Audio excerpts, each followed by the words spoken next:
So, welcome everybody. Thank you so much for joining our Church Champions event here online today. Welcome back if you've been with us before, and if this is your first time, then a tremendously warm welcome, in fact, extra warm today, and I hope you are bearing up in the heat. I'm Alex, and I lead this charity, Faith in Later Life, where it's our passion and our privilege to inspire and equip churches to reach older people with the good news of Jesus, to disciple them in their lifelong relationship with Jesus, and to mobilize them in God's unending call to make disciples throughout the whole of our lives. For many churches, care home ministry is at the heart of what you already do. In fact, we did a survey the last couple of autumns, and another one will be coming out soon, so look out for that. But in our surveys, it consistently tells us that around 60% of you, that's churches and seniors workers, are involved in ministry into care homes, which is absolutely wonderful. Some of you are super experienced in this. Others have only just begun, and some of you are only just even thinking about it. So whatever brings you here today, I'm really excited that we've got Faye with us to lead and guide us in this session on care home ministry. Faye comes with almost 2 decades of experience working in care homes in the role as the pastoral director for Mission Care, which is a Christian charity who we love to help us and guide us in some of the things that we are discovering about good seniors ministry. The Mission Care provides nursing and residential care for older people in Southeast London. So if you've heard of it, that's why. Faye's going to share with us for about 35 minutes, and then we're going to have some Q&A. Faye, thank you so much for being with us today. I've really appreciated all that you've already done to help us think about this. You've done some great top tips for us. You've written a great blog for us. And here we are having the real you in front of us for this session. So over to you. Thanks very much, Alex, and welcome everybody. And thank you for having me this afternoon. It's really great to be here. And as Alex was saying, I work for Mission Care, a Christian care provider, and we actually take care of people of any faith. We have some people who are Christians, some people who are not in our care home, and most of my time has been spent with the pastoral team at Mission Care, overseeing the pastoral care there. So how did I get started in care home ministry? Well, I actually spent a year working with Mission Care and the London City Mission, who at that time were providing chaplains to Mission Care homes. And I just spent a year doing that. And I kept a journal at the time. And I remember reflecting on my experience. And I wrote something like, well, that was really interesting, but I'll never do that again. So, yeah, never say never to the Lord, because he led me back to Mission Care 3 years later. And I've now worked in care, focused on pastoral care for about 17 years now. And so today, I want to share some of the things I wish I had known when I started care home ministry.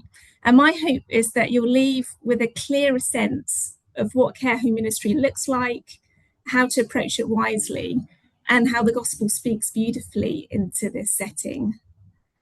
So I want to start by highlighting the difference between nursing homes and residential homes, because it's really helpful to know the difference if you're volunteering or visiting a care facility like that. So a nursing home simply means that nursing care is provided there. So nurses are on duty 24/7 around the clock. And at Mission Care, we have 4 nursing homes like that. Now, if you were to visit one of our nursing homes, you would find that most people are not able to mobilise by themselves. They're either bedbound or using wheelchairs, or maybe special recliner chairs to help them to sit up. If they're living with dementia, it's usually at the advanced stage, which means they're likely to be non-verbal and have other conditions associated with advanced dementia. So visiting a nursing home is rather like, as some of you know, visiting a hospital. You'll see hospital beds, commodes, hoists, nurses' stations, medicine trolleys, staff in uniforms, that kind of thing. Residential care homes, on the other hand, serve people who need care but not 24/7 nursing care. So one of our homes, the Elms, is a residential home. So there are still care assistants around. Residents still need assistance, but there won't necessarily be a nurse on duty, although district nurses do visit. Older people living in residential care homes tend to be a bit more mobile.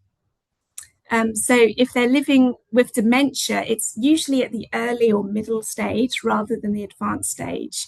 So communication is usually easier and residents are often able to speak a bit more clearly. Now, I don't know whether you know, but the average stay of someone in a residential home, this has changed a lot since I've been here, but it's now 24 months on average. And that compares with an average stay of someone in a nursing home, which is 12 months. And that's because older people who are admitted to nursing homes usually have one or more rapidly deteriorating medical conditions. And so, because of this, many nursing homes are providing palliative care and end of life care in ways that feel kind of like a hospice. So if you're visiting a nursing home as a minister or as a chaplain or a church visitor, there will almost certainly be times when you sit at the bedside of someone who's dying. And that is a whole topic in itself and perhaps one for another day. But today, I'm primarily going to be speaking about ministering in nursing homes because that's where most of my experience is. But what I say obviously is transferable to residential care as well. So, what should you expect when you're visiting a nursing home? I've just got some general pointers here, and if you'd like to see the PowerPoint later, we can get that to you. So, a practical note to begin with: nursing homes are highly regulated environments. So, when you visit, be mindful of the home's policies and the expectations on visitors. If you're volunteering regularly, you'll probably need a DBS, and you may also be asked to complete training depending on the home. Expect to meet residents who are very frail. Many will be living with several long-term conditions, and some will be receiving palliative care, which means the focus is no longer on curing their illness, but on ensuring their comfort and quality of life. Needless to say, the effects of the fall will be all around you. Yeah, and for the Americans amongst us, I'm not talking about a season, autumn. I'm talking about Genesis 3. You're likely to encounter dementia, death, physical decline, which are all a result of the fall. And that can be hard to face because our society often hides those realities from view nowadays. Communication may be challenging. So I think this is probably the biggest challenge we face day to day on the pastoral team. So the person you're trying to connect with may be deaf, or they may have some kind of cognitive impairment due to a stroke or perhaps dementia. And bear in mind that they may also be on medication that reduces their response times. So a lot of painkillers act on the neuro pathways that slow down people's responses. So my advice is be comfortable waiting. When I first started working in a care home, I found awkward silences very difficult. I always wanted to jump in and fill the space. So I used to count slowly to 10 in my head, and that gave me time to think. And it gave the other person time to respond if they wanted to. And now I can sit quietly with someone for several minutes. Sometimes, especially when someone is very unwell, quiet presence is more comforting than words sometimes. And one final thing on communication: if someone looks unconscious, don't assume anything. I'll just tell a quick story. My colleague visited a lady who was on end of life care, and he found her in bed, eyes closed, seemingly unconscious. So he continued talking as if she could hear, sat down by her bed, read some scripture, prayed, and sang a song. And there was no visible response whatsoever. So he left. And a few days later, this lady, she was still weak, but was alive. And so he got the call to visit again, which he did. And so he arrived, finding her exactly how she was last time, in the same position, laying in bed, seemingly unconscious. And so he thought, okay, well, I'll read the same scriptures again, which he did. And then he sang the same song as last time, to which suddenly the lady spoke up and said, not that one again, which surprised him. So we can never assume how much is going in and what is going on behind those closed eyes, even at the dying stage. So don't assume anything. Okay, given all of this, you may well feel helpless in a nursing home.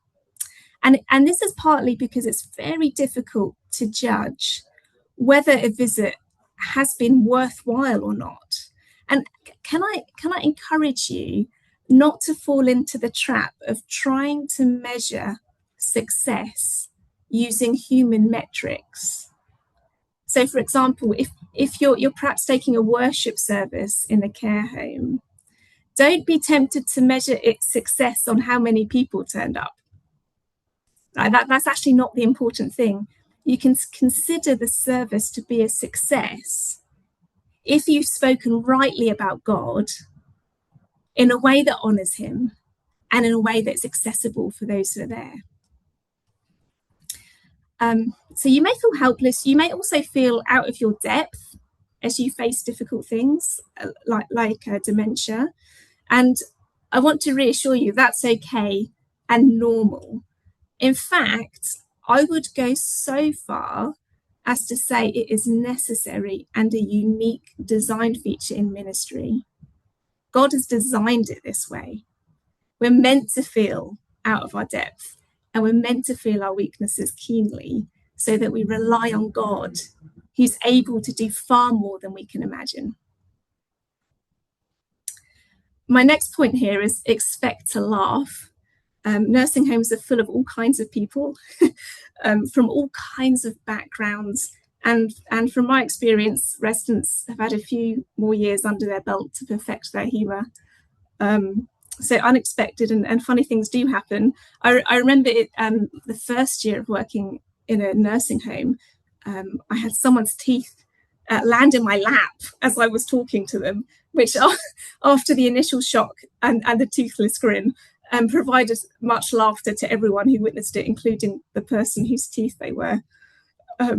So contrary to popular opinion, I would say nursing homes can be life-giving places, and perhaps you've experienced that yourself if you've been visiting a home for a number of years. So although in one sense, when someone moves into a nursing home, their world shrinks in one way, but I think for a lot of older people, the smaller things in life are much more greatly appreciated in that context. So just remember, it's the little gestures that go a long way. Two more things here, and that is expect to be encouraged. As I said, there's some wonderful people living and working in care homes. Staff display amazing patience and sacrificial care, which is really heartening to see.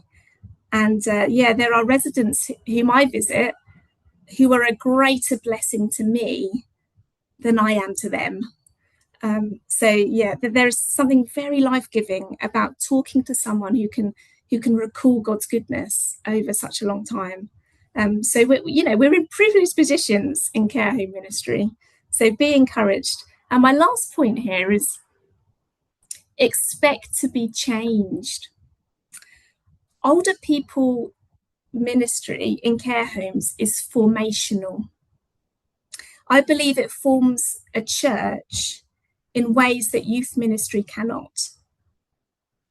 And I think this is what the author of Ecclesiastes was getting at when he said, it is better to go to the house of mourning than to go to the house of feasting.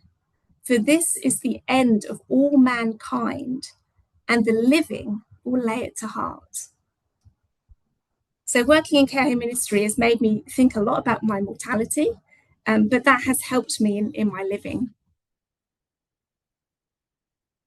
Okay, so that's what to expect when visiting a nursing home. Now I want to share with you some of the things I wish I'd known when I first started ministering in care. And I want to start with 3 big picture questions and then move on to some practical points.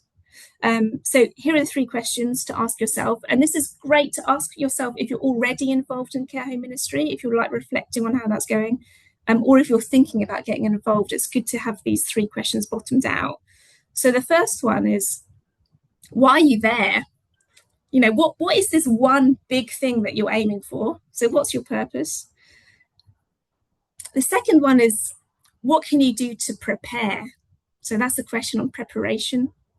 And the third one is, what should your overall approach be? Has the Lord given us any instruction on that? So 3 questions, your purpose, preparation, and approach. And I'm actually just going to say a couple of things for each point, but if you want me to expand in the Q&A, then make a note. So the first one, what is this one big thing that you're aiming for when you visit a care home? Where should your focus be? So it's easy to lean into a last chance saloon mentality when ministering to people in care homes, which can create an attitude of impatience and restlessness in our caring for others. And I believe the Lord has called us to work from a place of rest and trust. And to do that, we need to understand exactly what we're there for. So I want to suggest that the main purpose in care home ministry is to glorify God. It's to make much of him. And I get that from the Westminster Catechism, which puts it brilliantly. It poses this question: what is the chief end of man? To which the answer is, man's chief end is to glorify God and to enjoy him forever. And I think in care home ministry, our chief end is to glorify God and to help others enjoy him forever. And I think this helps if you feel you may not have a calling to minister to older people. Now, I expect all of you here have a sense of calling to minister to older people, which is why you're here. But you may hear this objection from some people in your church, right? If you're trying to encourage other people from your church to join you to a worship service in a nursing home or some kind of care home ministry, and they'll say something like this: oh, you know, older people, not really my thing. I don't really know what to say to older people, or I just don't have a sense of calling. So my response to that would be this. I would ask him this question: do you love God's name? And do you believe that his name is great? So great that it should be known in every place, in every corner of the world. And if they reply yes, then my question would be, then why you're not nursing homes? So let me be clear in what I'm saying. I'm not saying there's no sense of urgency for older people to hear the gospel, but what I am saying is that any urgency we feel should be within a framework of quiet trust, and it's God's glory that is of prime importance. So you may visit a care home for a number of years and not see a single person turn to Christ, and your time there would still have been worthwhile, simply because you obeyed God's command to honour the elderly and to glorify him. So I hope that's encouragement to some of you who've been in this ministry for a long time. Okay, second question: what best prepares our hearts? I felt so ill-equipped when I first visited care homes. I felt like I didn't know enough and I was keen to learn. So I read lots of books. And this is great. There are some really good books out there. And Faith and Later Life do a superb job in collating all of these resources and putting them in one place so that we can use them. But the thing is, even if you learn, say, the basics of dementia, our understanding of dementia is changing all of the time as our medical knowledge grows. And also, each person experiences it differently. So you can only learn so much from a book. I found that the best way to prepare for ministry and to be sustained in this type of ministry is to spend time with the Lord, letting his word really seep into your heart and letting his word shape your heart to love him and people made in his image. And that really is because loving God and loving people is the 101 of care home ministry. Third question, what should our approach be? Well, this really is another seminar, but the Lord has given us some wonderful guidance in his word, which we don't have time to get into the detail of today. Although if I were to point you to a book, I'd recommend reading 2 Corinthians as a starting point, because there's so much there about what ministry should look like. But if I would boil it down to one thing, what should your approach be? Look at God and imitate him. It's that simple. So have this at the forefront of your mind. Whatever you're doing in care homes, think about what God is like and be like him. And we may think, oh, that's a tall order. But, this is one of the reasons why Jesus saved us, to restore God's image in us. 2 Corinthians 3 says we're being transformed into the Lord's likeness. So it makes sense that we should do the Lord's work in the Lord's way. We should care for others in the way that the Lord has cared for us. And, I always encourage those in care home ministry to think about how the Lord has dealt with them over the years. When they've been forgetful or they've messed up again, hasn't he been patient with us? Hasn't the Lord been kind and compassionate over and over again? He's gentle with us. A bruised reed he doesn't break, and a burning wick he doesn't quench. And that really is how we should be in our care home ministry. And the wonderful thing is, the more we dwell on the Lord and his treatment of us, the softer our hearts will be towards others who are struggling. And you'll find a lot of people who are struggling in care homes. Okay, time is ticking. So I want to share with you five things to aim for when you're visiting someone on a one-to-one, and then 5 practical tips. And I'll run through this quite speedily. So what should you aim to do when you visit someone? Here's 5 things. Number 1, enjoy their company. So one of the things I found really helpful when I started ministering to people in nursing homes was something that I think John Piper said in one of his sermons about older people. And he said this, he said, remember, God has chosen this person to bear his image for longer than you. That's profound, isn't it? So every time I visit a nursing home or visit someone in one of our care homes, I try and remember this amazing thing. The Lord, in his sovereignty, has ordained for this person to bear his image for longer than me. So enjoy their company, because this person's precious in the Lord's sight and they bear his image. Second, pray together. It's interesting, isn't it, that in the book of James, where James tells us to call the elders when we're physically sick. And have you ever thought why that is?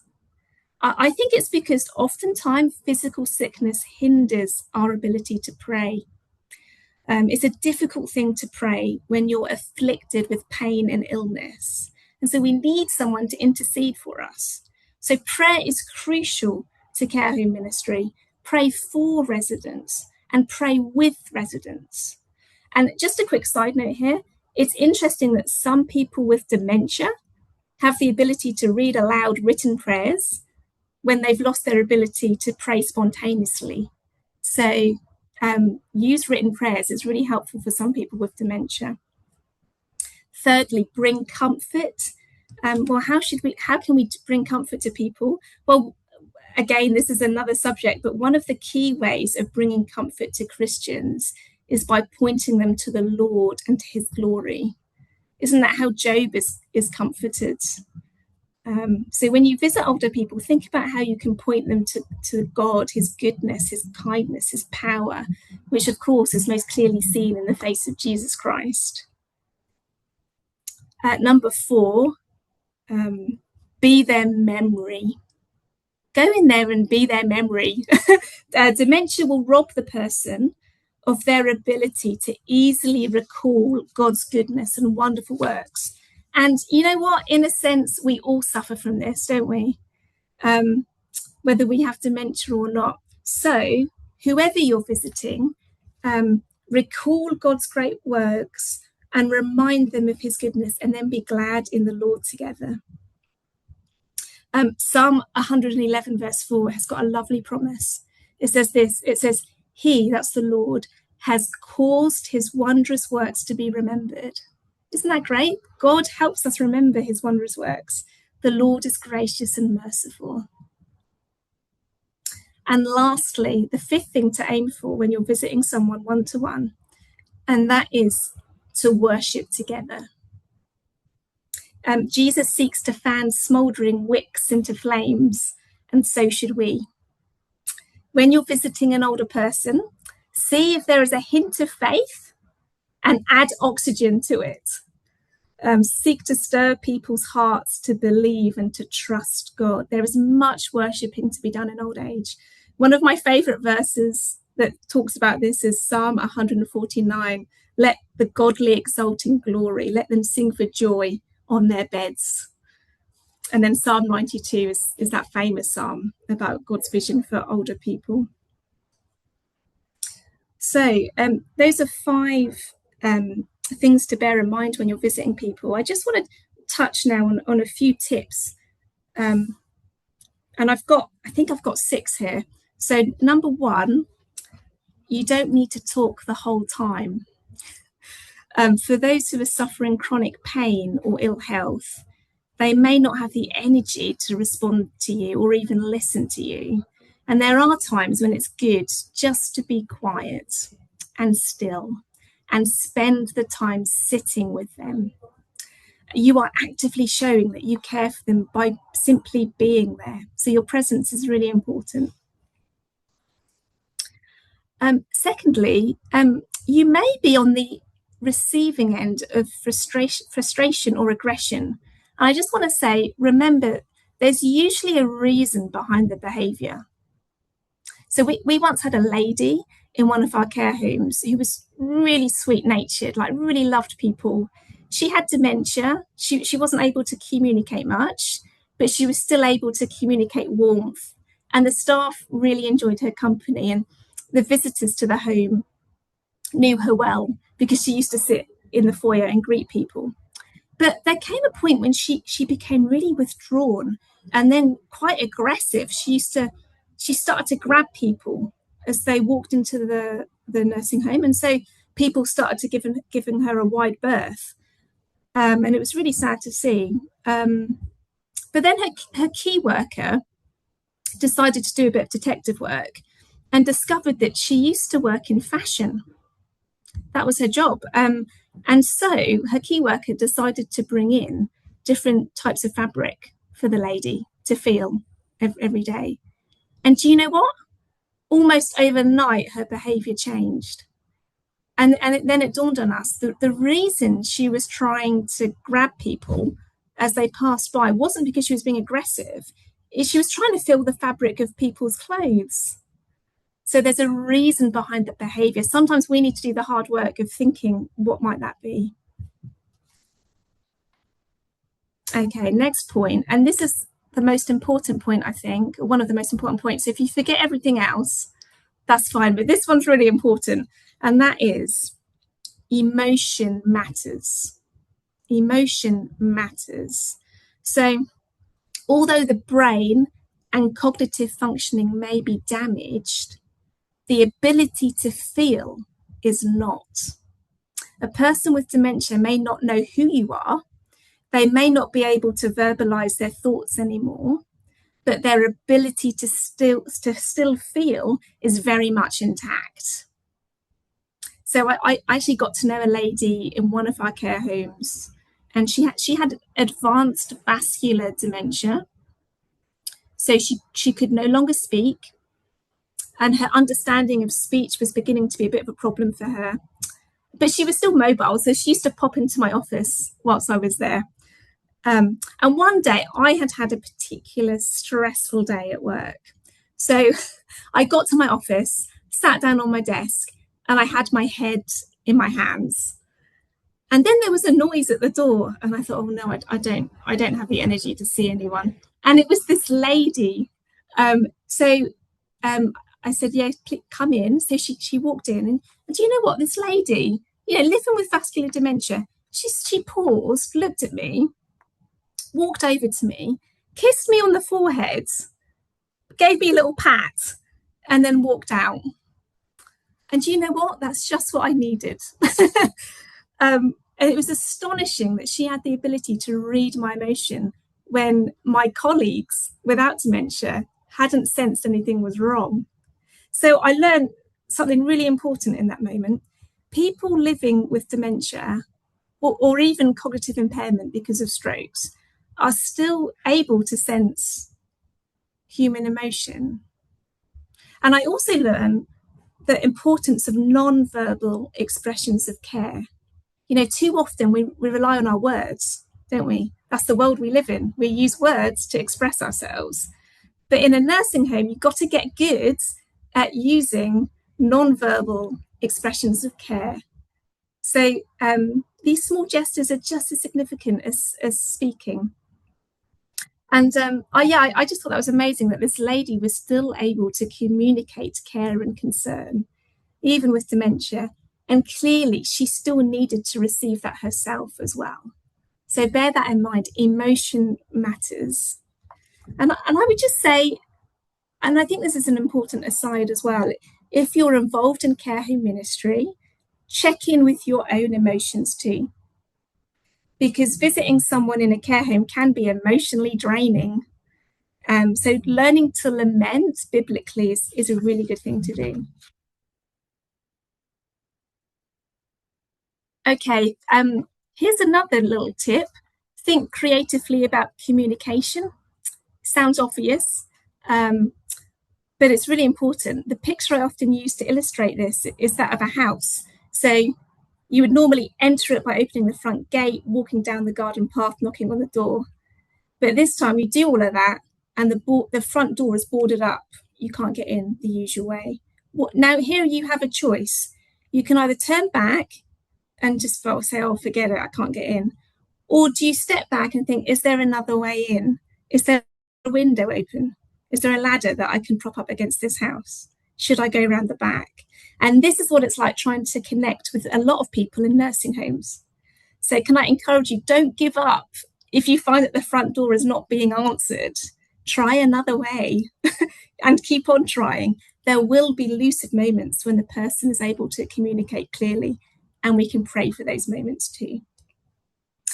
On the topic of communication, what we find here at Mission Care is storytelling is very powerful.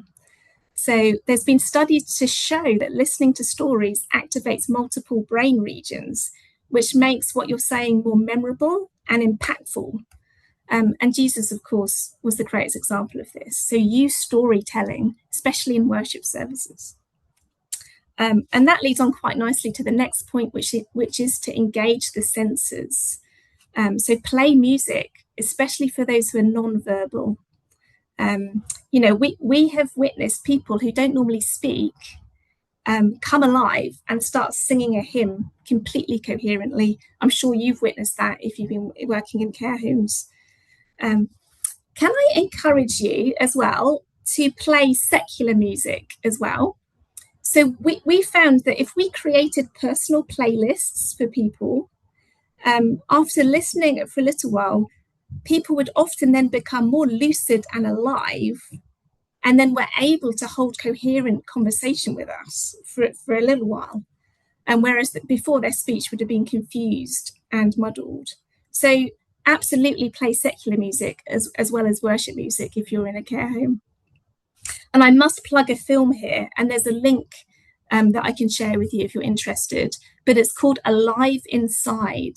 It's the most fantastic documentary. If you haven't seen it, you can actually watch it for free on YouTube, or you can buy it on Amazon Prime. But it's about someone who visits care homes in America and uses music to reach people, and it is beautiful. I've seen it 3 times, and I really recommend watching it. It's really helpful. Okay.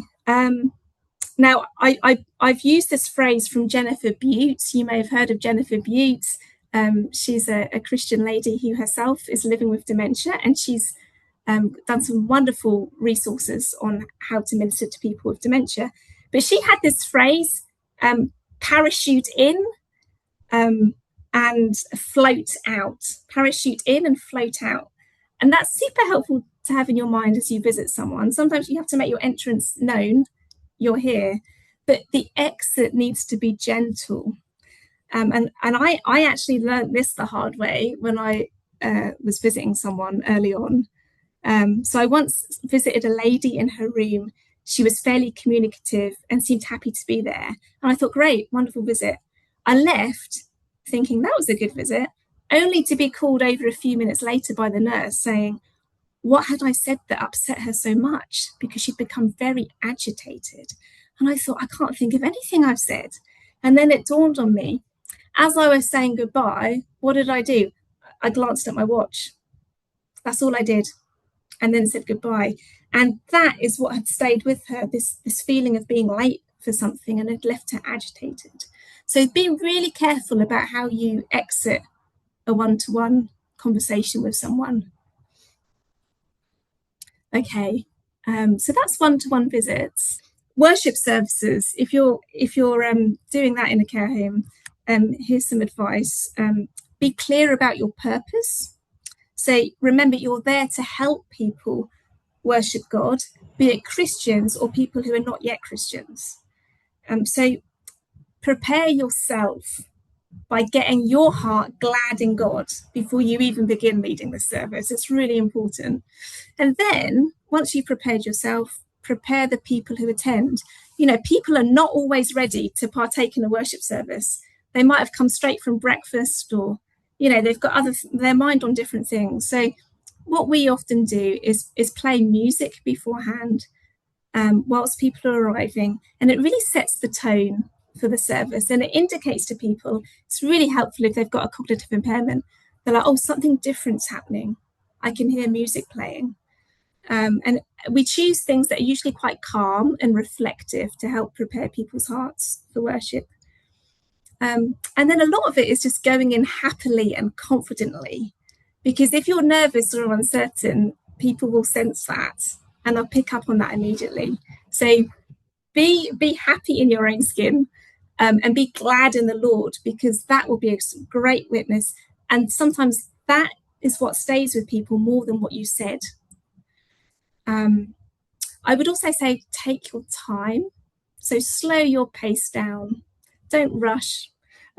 You can spend time handing out hymn sheets in a calm way. You can have a little chat with someone whilst you're doing it. That's absolutely fine. We're not in any hurry. And I would say, if you can, respond to comments, because usually what happens is someone will shout out, or you might be heckled as you're giving a talk or whatever. But be confident to respond and encourage some interaction. And then if you want to get a service started in a care home, say like you've never, there's not a worship service there at the moment, and you're really interested in getting one started, I would pray for opportunities and for the people in the home, because nothing happens without prayer. You know, and make sure you get that the right way around, because sometimes we get going with something, then we ask the Lord for backup. But seek his face first and see what he has in mind for the home and the people living there. And then I would say it's really important to establish a good relationship with the staff. So get to know the home manager. What's their name? When are they there? Get to know the senior nurses, the carers that are on duty, and then start small.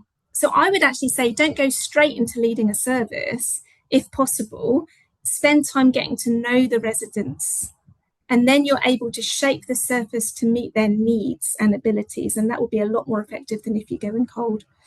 And there's two things that have worked quite well in our care homes, and I'll draw things to a close here. One of them is using hymn sings, which is a bit different to a service. So we don't include a talk here, but the hymn sings tend to work quite well with nominal Christians, and provide natural opportunities to talk about the words in the hymn or the story behind the hymn. And the residents love it. They really love hymn sings. And then the second thing that we've done is that you can set up, if there's Christians there that you know, a fellowship group. And this is just maybe for 2 or 3 Christians at a time. Keep it simple, keep the numbers manageable, and then you can just meet regularly to share a Bible verse and to pray for one another and share prayer points. Something as simple as that is really effective in a care home. So I want to close with one final thought, and an encouragement really, and that is this: as Christians, we have a privileged calling because Christ has invited us into his redemptive work. So, in other words, we have the privilege of seeing his kingdom come and his will be done on earth and in nursing homes as it is in heaven. And that means that we can bring real hope where there is despair. We can bring wholeness and wellness where there's been brokenness and disease. Where there's confusion and darkness, we can bring the knowledge of God and light. And this is why Jesus died, and this is what glorifies God. And that is what's really needed in care homes. So thank you. Wow, wonderful. Thank you so much, Faye, for bringing such fresh insights into this whole subject of care home ministry. It's really good to hear all of the different angles that you brought today, and also, all the practical tips of, what should we go and do now? So thank you so much for that. We've got some time for some Q&A. If anybody has a question, I think we've had some lovely comments in there, people sharing about, some of the observations they've had. I can share some resources while you're looking. I've just got really 3, and again, we can share this with you in a bit more detail, so I've got quite a long resource list, but one of the things that has been helpful practically is this book here, Pastoral Visitation Pocket Manual. It's really simple, but it really helps when you're visiting someone for a specific reason. Say, for example, that they're recovering from an illness, or they're facing depression or something like that. So that book's really helpful. And then I've only just started using this. It's a bit of a big one. Sorry, it's probably the way around on your cameras. That's not a pocket version, is it? This is not a pocket version. This is called Every Moment Holy, and it's volume 2, and it's liturgy around the topics of death, grief, and hope. So it includes prayers in here, and it includes Bible verses, and it's just really wonderful stuff. Good for your own soul, but really, really, really good for someone who's sort of experiencing those things at the moment. So I recommend that.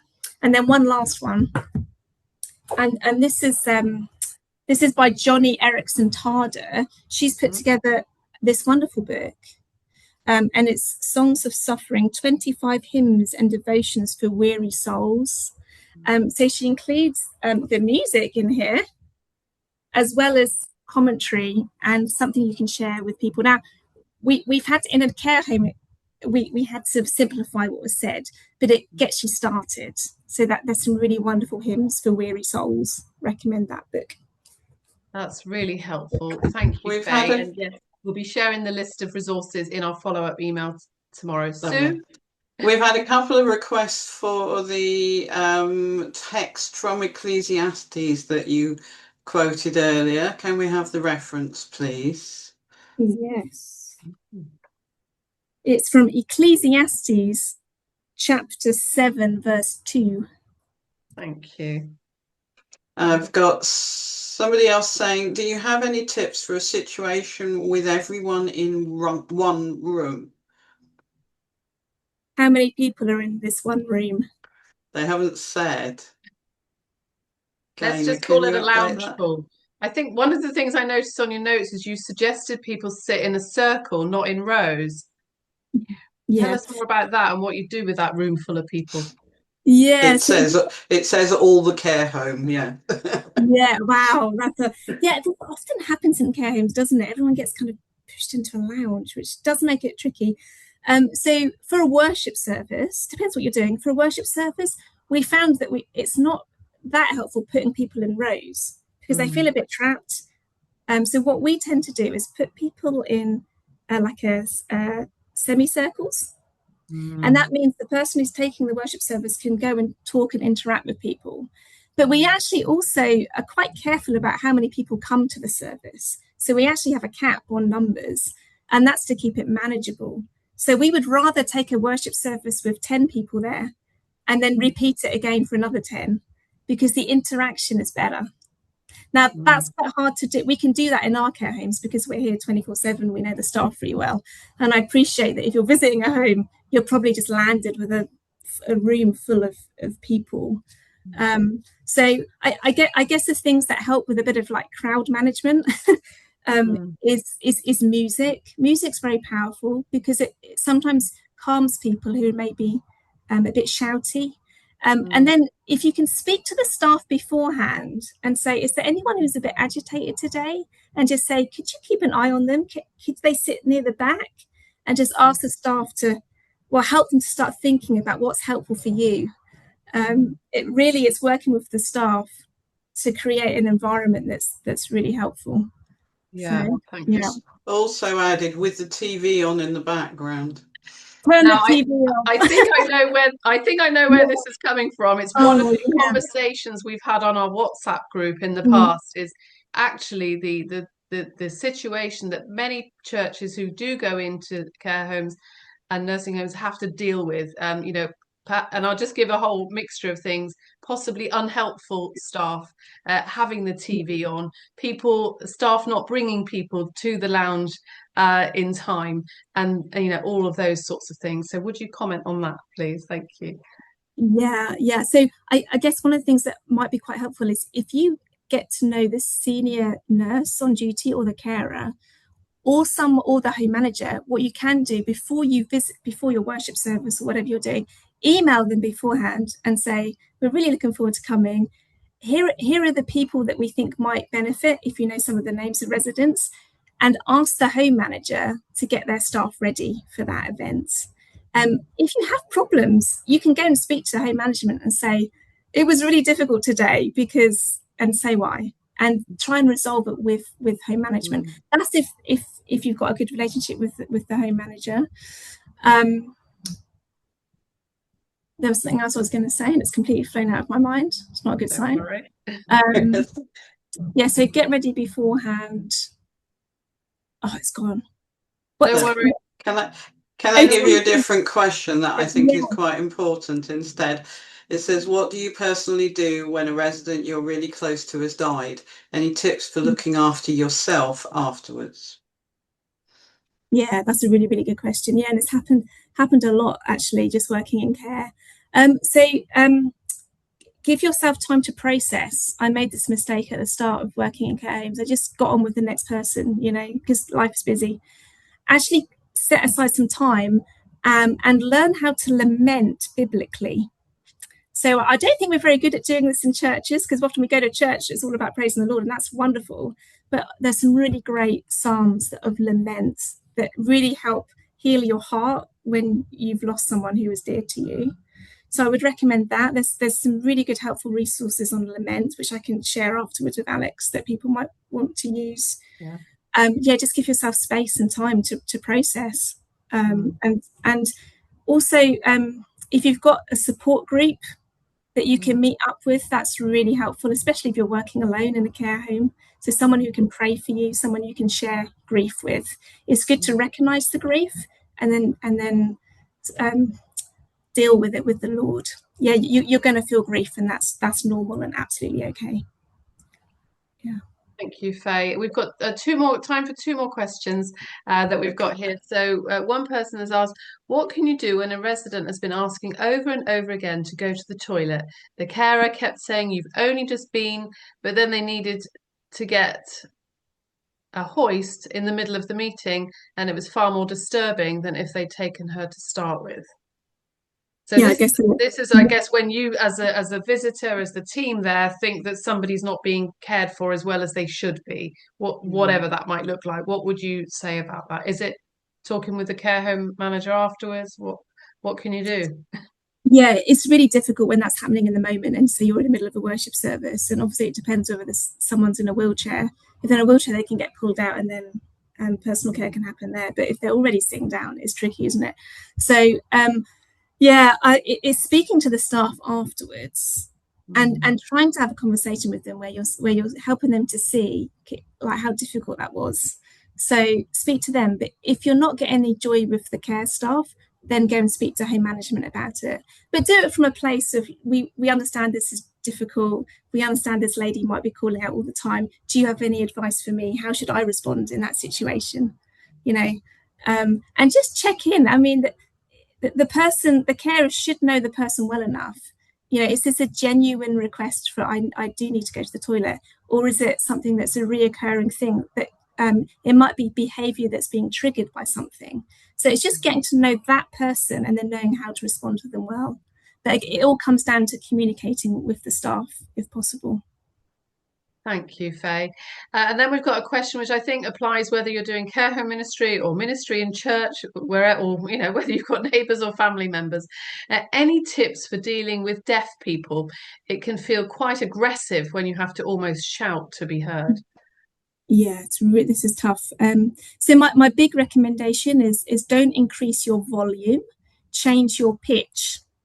So this is a bit difficult for those who are women, but people who have higher voices are harder to hear for deaf people than people who have low voices. So next time, try and lower your voice if possible and get closer to them. If that's still not working, you can actually go and ask the care staff, how do you normally communicate to this person? We have care plans for people who have tricky hearing, and they may be able to give some advice. There's also some technology out there that's quite useful that we're testing in our homes at the moment, but that's maybe a little bit more expensive, but that adds clarity to people's voices rather than volume, and that's what deaf people need. That's very helpful. I was leading some seminars in Exeter last week, and one lady said right from the beginning, I can hardly hear. Can you please make sure you talk in a position where I can see your face and see your lips move? Because she got more if she could see me. And it's all the all the gesticulations, everything all adds to it as well, doesn't it? Yeah. Wonderful. Thank you so much, Faye. It's been really good. Thank you all for your questions and your observations. So some of you for sharing a little bit about what you've observed in care home ministry over the years. It's been really good to spend this time together. Faye, before we close this part of the session, I wonder if you would please pray for us all, whether we are already in ministry in care homes or whether we're thinking about it. Sure. Yeah. Thank Let's you. pray.